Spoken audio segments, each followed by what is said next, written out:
Community. ഇന്ന് vitamin ഡിയെ കുറിച്ചിട്ട് പറയാം. വൈറ്റമിൻ ഡി ഡെഫിഷ്യൻസി ഭയങ്കര കൂടുതലാണ് നമ്മുടെ കമ്മ്യൂണിറ്റിയിൽ. എനിക്ക് തോന്നുന്നുണ്ട് 60-70% ആൾക്കാർക്കും കാണാറുണ്ട്. അപ്പോൾ വൈറ്റമിൻ ഡി ഡെഫിഷ്യൻസി ആക്ച്വലി വെജിറ്റേറിയൻസിന് കൂടുതലാണ്. Vitamin D and B12 deficiency കാണുന്ന ചാൻസ് കൂടുതലാണ്. കാര്യം കൂടുതലും നോൺ വെജിറ്റേറിയൻ ഫുഡിൽ നിന്നാണ് കിട്ടാറുള്ളത്. ബട്ട് ബാലൻസ്ഡ് ഡയറ്റിൽ നമുക്കതൊക്കെ മീറ്റ് ചെയ്യാൻ പറ്റും.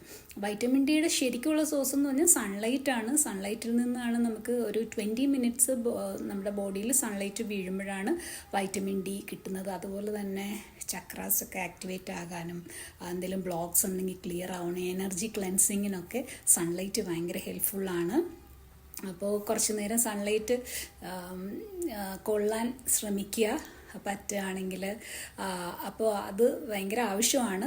വൈറ്റമിൻ ഡി ഡെഫിഷ്യൻസി കൊണ്ട് നമുക്ക് ആൻസൈറ്റി, ഡിപ്രഷൻ അങ്ങനത്തെ